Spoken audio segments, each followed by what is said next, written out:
भारत के सभी राज्यों की खबर SNS न्यूज चैनल पर, खबर जो आपको रखे सबसे आगे। नमस्कार, मैं विशाल पटेल। SNS टीवी में एक बार फिर से आपका स्वागत है। आइए ले चलते हैं महाराष्ट्र की बड़ी खबरों की ओर और दिखाते हैं सैयद जाफरी की यह खास रिपोर्ट। भंडारा केंद्र और राज्य सरकार द्वारा ओबीसी समुदाय के कल्याण के लिए और लागू की गई योजनाओं को लोगों तक पहुंचाने के लिए भारतीय जनता पार्टी महाराष्ट्र क्षेत्र की ओर से ओबीसी जागरण यात्रा की शुरुआत की गई। भंडारा के विश्राम भवन में आज सांसद सुनील मेंढे ने SNS न्यूज के विदर्भ हेड सैयद जाफरी से बात करते हुए बताया कि जागर यात्रा 2 अक्टूबर को वर्धा जिले के हिंगनघाट से शुरू हो गई, वहीं ये यात्रा 5 अक्टूबर को गोंदिया जिले में प्रवेश कर रही है। सैयद जाफरी आज ओबीसी समाज को लेके खासदार साहब ने प्रेस कॉन्फ्रेंस रखा भंडारे में। आइए उन्हीं से जानते हैं कि आम जनता जानना चाह रहा है कि इसमें क्या फायदा है। जैसा कि हम सबको मालूम है, पूरे देश भर ओबीसी को लेके और भी विषयों पे, सामाजिक विषयों पे जो विषय चल रहे हैं वो देश के लिए अच्छा नहीं है और खासकर ओबीसी समाज के बारे में अनेक भ्रम फैलाए जा रहे हैं, ऐसा हमारा मानना है। जबकि भारतीय जनता पार्टी की सरकार केंद्र की हो या राज्य की हो, बहुत सारे क्रांतिकारक निर्णय हमने ओबीसी समाज के भले के लिए लिया है। इन सबकी जानकारी लोगों तक पहुंचे, इसलिए भारतीय जनता पार्टी ने ओबीसी जागर यात्रा के नाम से 2 अक्टूबर से वर्धा से एक यात्रा निकाली है, जो हमारे गोंदिया जिले में आज उसका शाम को आगमन हो रहा है। गोंदिया से निकलकर तिरुड़ा मार्गे तुमसर में कल वो पदार्पण करेगी 4 बजे और कल रात को हमारे यहाँ मुक्काम होकर परसों वो नागपुर में निकलेगी। इस ओबीसी जागर यात्रा में तुमसर में जाहिर सभा रखी गई है और भंडारा शहर से एक बाइक रैली निकालते हुए गणेश मठ उसका समापन है। इन सबकी जानकारी देने हेतु मैंने आज की ये पत्रिका परिषद ली है।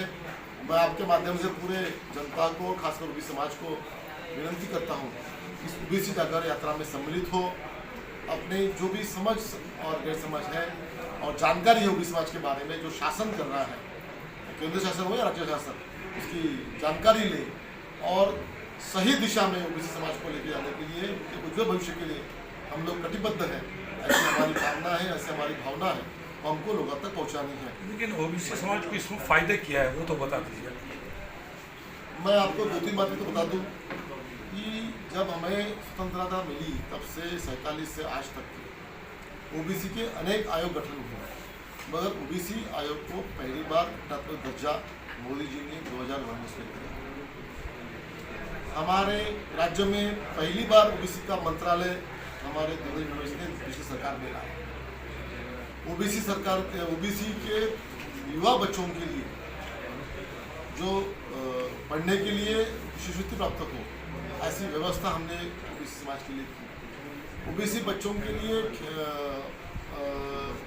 जो हॉस्टल है, हर जिले में, महाराष्ट्र के हर जिले में कम से कम 2 हॉस्टल हो, ऐसी व्यवस्था हमने बनाई। और मैं आपको बता दूं कि आने वाले 2-3 दिन के अंदर हमारे भंडारा जिले में 2 हॉस्टल बनकर उनकी एडमिशन की प्रोसेस भी चालू होगी और मुझे तो ऐसी मालूम है कि पहली एडमिशन भी, उसकी एप्लीकेशन भी आना चालू हो गया।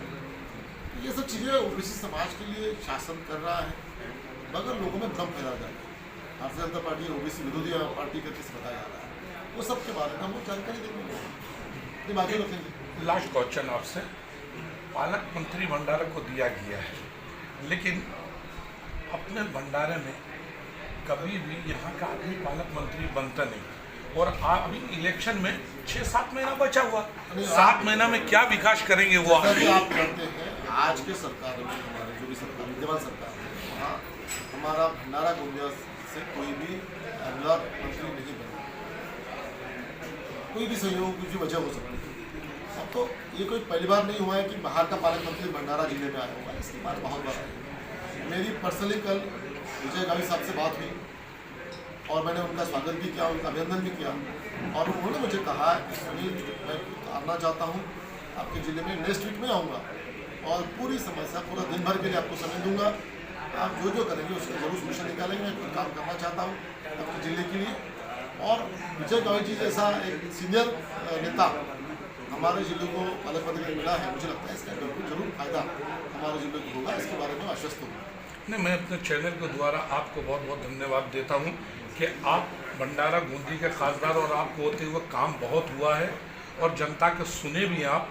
लेकिन तकलीफ एक जगह हम लोग को होते है कि यहाँ भंडारे में अगर यही पालक मंत्री 1.5 साल पहले दे देता तो यहाँ का विकास हो जाता। अभी 6-7 महीना में तो कुछ होने वाला नहीं है। कि हम लोगों ने आशावादी रहना चाहिए, जो हो चुका है उसका हमने सीख जरूर लेनी है, मगर आने वाले दिनों में इसको तो ठीक सुधार करेंगे और अच्छी स्पीड से हम लोग आगे जाएंगे, ऐसा मुझे लगता है। ऐसा कोई भंडारा जिला पिछड़ा नहीं रहा। मैं बार बार बोलता हूँ कि हमारा में एक बड़ी सौगात मिली है मेरे ग्रुप में, या मुझे रहते समय मुझे अच्छा लगता है, उसका मुझे गर्व भी होता है कि गवर्नमेंट मेडिकल कॉलेज जैसी चीज़ हमारे भंडारा जिले में आई है, जिसको हम सबके सामने मूर्ति होते हम लोग देखना चाहते हैं। पूरे जिले का एक बहुत बड़ा तबका को फायदा, खासकर गरीब तबके को उसका फायदा मिलेगा, उस बात से हमें ध्यान में रखना चाहिए। और जो हो रहा है अच्छा ही हो रहा है, कोई बुरा नहीं है। नेशनल हाईवे के बहुत सारे रास्ते हमारे यहाँ हैं, हमारा रिंग रोड बन रहा है, आउटर रोड बन रहा है, सभी अच्छी बातें हो रही है। ऐसा नहीं कि सब चीज़ हम लोग उसको उस दृष्टि से देखें। निश्चित ही हमारे भंडारा जिले का विकास इसके और भी आगे होना, हम लोग इससे कोई ऐसा नहीं कि रुके हुए हैं, हम लोग इससे भी आगे हम